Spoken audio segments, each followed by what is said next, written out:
dit dans sa parole, car c'est par la grâce que vous êtes sauvés, par le moyen de la foi. Et cela ne vient pas de vous, c'est un don de Dieu.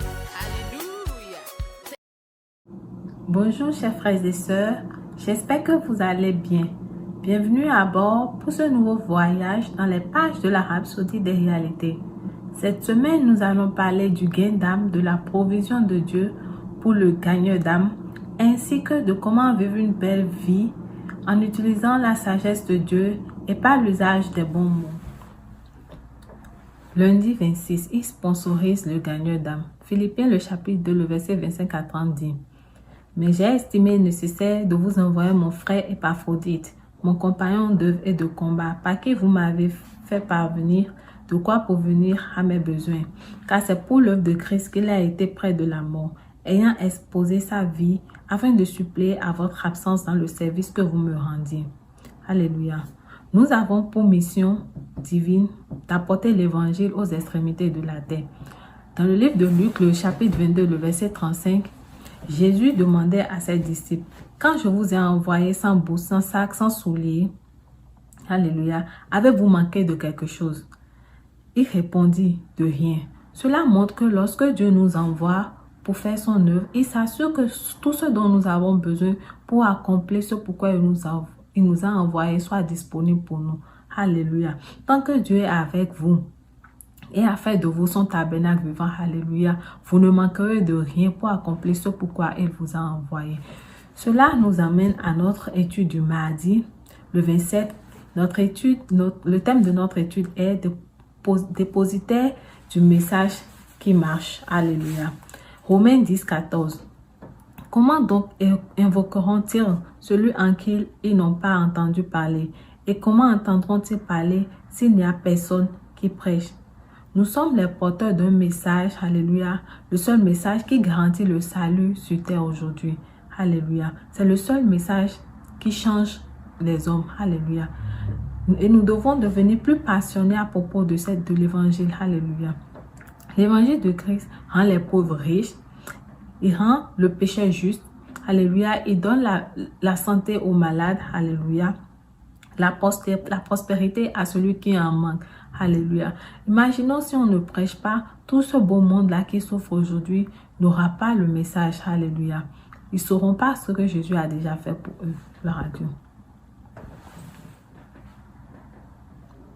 Mercredi 28. Vivre dans son autorité. Acte 17, verset 28. Car en lui nous avons la vie, le mouvement et l'être. C'est ce qu'ont dit aussi quelques-uns de vos poètes. De lui, nous sommes la race. Le vrai christianisme, c'est de vivre dans le nom de Jésus. C'est la clé pour une vie surnaturelle. Alléluia. Cela signifie que vous vivez pour lui. Vous vivez pour lui et pour son autorité. Alléluia. Par conséquent, la défaite, l'échec et l'obscurité ne feront pas partie de votre vie. Mais votre vie sera toujours vers l'avant et vers le haut. Gloire à Dieu. Alléluia. Et lorsque vous invoquez le nom de Jésus, tout genou fléchir. Alléluia. Le jeudi 29. Parlez correctement et ayez une belle vie. Jeudi 29. Parlez correctement et vivez bien. Hébreux 13, le verset 5 à 6 dit: Car Dieu lui-même a dit: Je ne te laisserai point et je ne t'abandonnerai point, afin que nous puissions dire avec assurance: Le Seigneur est mon aide et je ne crains rien. Je ne crains rien. Que peut me faire un homme? Alléluia. En tant qu'enfant de Dieu, il est si important que nous parlions correctement. Alléluia. Lorsque vous parlez bien, vous vivez bien. Le livre de Proverbes, le chapitre 18, le verset 20 dit: C'est du fruit de sa bouche que l'homme rassasie son corps. C'est du produit de ses lèvres qui se rassasie. Cela fait référence aux paroles de sagesse qui sortent de votre bouche. Alléluia. Si vous ne voulez pas être fauché, ne parlez pas concernant la pauvreté. Alléluia. Au contraire, déclarez l'abondance de Dieu concernant vos finances. Alléluia. Et au verset 21 du même chapitre, il dit: La vie et la mort sont au pouvoir de la langue. Quiconque l'aime en mangera les fruits. Cela prouve que nous récoltons seulement ce que nous disons de notre bouche. Gloire à Dieu. Vendredi 30. Participant et distributeur de la vie divine. 1 Corinthiens 15, 45. Car l'Écriture dit, le premier homme Adam a été créé comme étant un être vivant, mais le dernier Adam est l'esprit qui donne la vie. Être participant de la nature divine veut dire que nous sommes des associés de la vie divine. Alléluia. Et non seulement il nous a fait associer, non seulement il nous a gracieusement fait associer, mais il nous a aussi accordé d'être des participants, des dispensateurs et des distributeurs de cette vie divine-là. Jean 10, 10, Jésus dit qu'il est venu afin que les brebis aient la vie et que cette vie-là soit en abondance.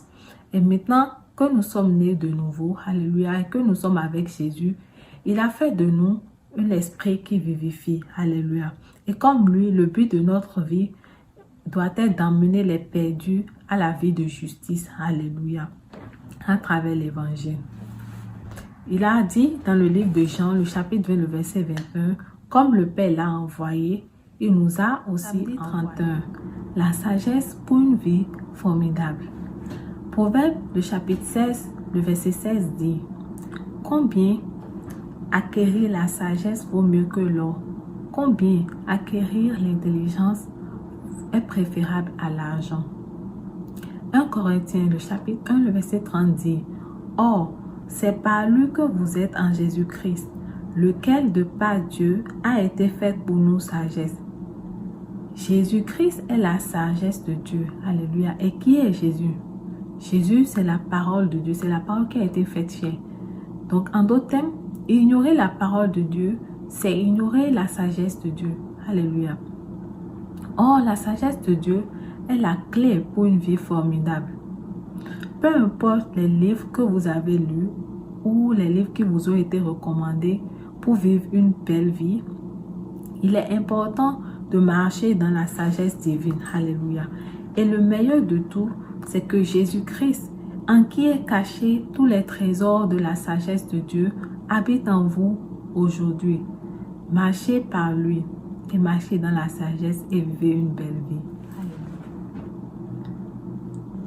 Nous sommes maintenant à la fin de notre étude et j'espère que vous avez été bénis. Si vous désirez avoir une copie de la Rhapsodie pour le mois d'octobre ou le mois de novembre, veuillez nous écrire à l'adresse ci-dessous. Et si vous n'êtes pas encore né de nouveau, je vous invite à prendre la prière du salut qui va suivre. Merci beaucoup, que Dieu vous bénisse et à la semaine prochaine. Bye bye.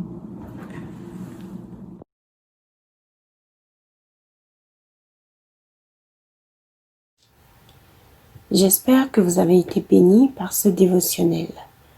Je vous invite à faire de Jésus-Christ le Seigneur de votre vie en priant ainsi. Répétez après moi. Ô Seigneur Dieu, je crois de tout mon cœur en Jésus-Christ, Fils du Dieu vivant. Je crois qu'il est mort pour moi et Dieu l'a ressuscité des morts. Je crois qu'il est vivant aujourd'hui. Je confesse de ma bouche que Jésus-Christ est le Seigneur de ma vie à partir d'aujourd'hui. Par lui et en son nom, j'ai la vie éternelle. Je suis né de nouveau. Merci Seigneur d'avoir sauvé mon âme. Je suis désormais un enfant de Dieu. Alléluia. Félicitations, vous êtes désormais un enfant de Dieu.